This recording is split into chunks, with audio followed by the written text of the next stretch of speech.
एक number question बा 3 4 7 2 7 6 7 9 का बहुलक होगा। बहुलक का मतलब होता है जो अंक सबसे ज्यादा बार आया है। तो 7 आया है 3 बार, 1 2 3, यानी इसका राइट आंसर सी होगा। एक का ऑप्शन सी होगा।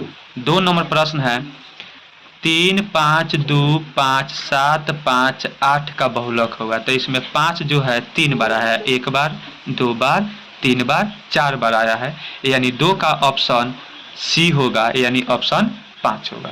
उसके बाद बोला है किसी बारंबारता का बहुलक होता है तो अधिक बार आता है अंक उसे ही बहुलक कहते हैं, यानी 3 का ऑप्शन आपका सी होगा।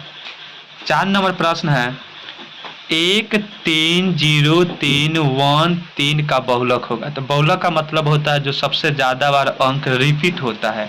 तो 3 1 बार है, 2 बार है और 3 बार है। तो 3 3 बार है, ऑप्शन नंबर डी है, यानी 4 का ऑप्शन डी होगा। 5 नंबर प्रश्न है माध्यिका। तो माध्यिका के लिए सबसे पहले अंकों को आरोही क्रम यानी बढ़ते क्रम में सजाते हैं। तो 1 लिखेंगे, 1 के बाद 2 लिखेंगे, 2 के बाद 3 लिखेंगे, 3 के बाद 4 लिखेंगे, 4 के बाद 5 लिखेंगे, 5 के बाद 6 लिखेंगे और 6 के बाद 7 लिखेंगे। माध्यक के लिए करते हैं अगर विषम संख्या में अंक हो तो दोनों ओर से बराबर बराबर अंक छांट देते हैं, जो बीच में बचता है वही आंसर होता है, यानी 5 का राइट आंसर 4 होगा और 4 ऑप्शन नंबर सी में है।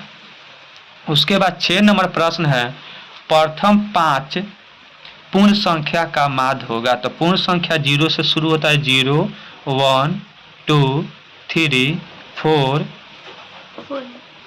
4 तक हो गया।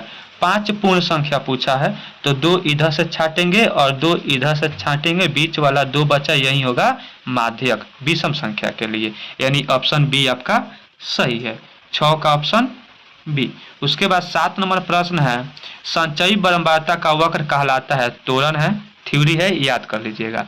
13 नंबर प्रश्न है 9 नंबर 13 और 19 का समांतर माध्य। समांतर माध्य का मतलब होता है दोनों का जोड़ बटा 2, यानी 13 प्लस 19 बटे के 2 जोड़ेंगे तो 9 2 3 12 के 2 हाथ में 1 1 1 2 हासिल 3 बटा के 2 32 बटा 2 16 होगा, यानी ऑप्शन नंबर बी आपका सही है, यानी 9 का ऑप्शन नंबर बी होगा।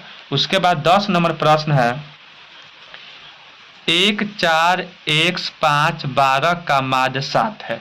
माध्य का मतलब होता है सभी अंकों का योग बटा कुल संख्या, यानी 1 plus 4 plus x plus 5 plus 12 बट्टा में 5 अंक है तो 5 से भागा देंगे, इक्वल में 7 है।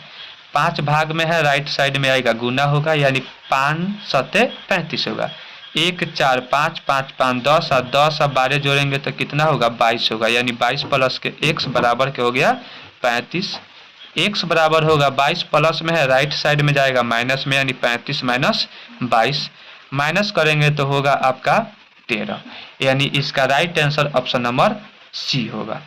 उसके बाद 12 नंबर प्रश्न है 2 6 4 5 0 2 1 3 2 का बहुलक होगा। तो बहुलक जो सबसे अधिक बार अंक आता है वो बहुलक होता है।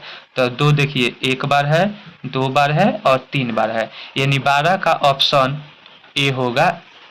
उसके बाद क्वेश्चन नंबर 13 है कि पी क्यू आर का माध्य होगा। माध्य का मतलब होता है सभी संख्याओं का योग बटा कुल संख्या, यानी P plus Q plus R बटे के 3, यानी इसका right answer option number D होगा। उसके बाद प्रश्न नंबर 14 है प्रथम 5 प्राकृतिक संख्या का माध्य होगा। प्राकृतिक संख्या 1 से शुरू होता है, 1 प्लस 2 प्लस 3 प्लस 4 प्लस 5 बटे के 5। अब देखिए 4 1 5 5 5 10 अब 10 और 5 15, यानी 15 बटा 5 भाग देंगे तो 3 आएगा, यानी 14 का ऑप्शन नंबर बी सही है। उसके बाद प्रश्न नंबर 15 है 2 3 4 3 5 3 1 2 3 का बहुलक होगा। जो 3 अंक है सबसे ज्यादा बार आया है, इसीलिए ऑप्शन बी सही है। उसके बाद प्रश्न नंबर 16 है कि चर मान 5, 3, 8, 2, 4 का माध्यिका होगा। तो सबसे पहले माध्यिका के लिए अंकों को बढ़ते क्रम में सजाते हैं, यानी 2 के बाद हम 3 लिखेंगे, 3 के बाद 4 लिखेंगे, 4 के बाद 5 लिखेंगे और 5 के बाद 8 लिखेंगे। विषम संख्या है तो इधर से 2 छाटेंगे, इधर से 2 छाटेंगे, बीच में जो बच गया वही आंसर होगा, यानी ऑप्शन नंबर ए 16 का सही है। उसके बाद प्रश्न नंबर 17 है कि निम्नलिखित सारणी में चर मान 7 का संचयी बराबरता निम्नलिखित में से कौन होगा।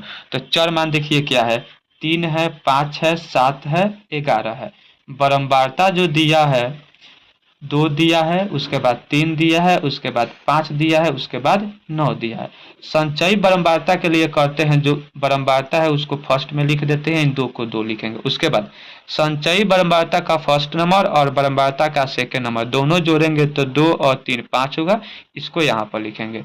फिर संचयी बराबरता का 2 नंबर और बराबरता का 3 नंबर जोड़ने के बाद यहाँ लिखेंगे, कितना होगा, 5 5 10 होगा। उसके बाद संचयी बराबरता का 3 नंबर और बराबरता का 4 नंबर जोड़ेंगे तो कितना होगा, 19 होगा, 19 को यहाँ पर लिखेंगे। बोला है 7 का संचयी बराबरता, तो 7 का संचयी बराबरता 10 है, यानी ऑप्शन नंबर सी सही है। उसके बाद प्रश्न नंबर 18 है, 8, 6, 12, 4, 13, 20, 7, 2, 3, 3, 10 का परिसर होगा। परिसर का मतलब होता है उच्च सीमा माइनस निम्न सीमा, यानी सबसे बड़े वाले अंक में से सबसे छोटे वाले अंक को माइनस करते हैं। तो सबसे बड़ा अंक 20 है और सबसे छोटा अंक इसमें 2 है। 20 में से 2 माइनस करेंगे यानी 18 होगा, 18 ऑप्शन नंबर सी में है। 19 नंबर प्रश्न है, निम्नलिखित वितरण में बहुलक वर्ग होगा। बहुलक वर्ग का मतलब होता है जो बराबरता में सबसे बड़ा वाला अंक होता है उसके ऊपर वाले वर्ग अंतराल को बहुलक वर्ग कहते हैं।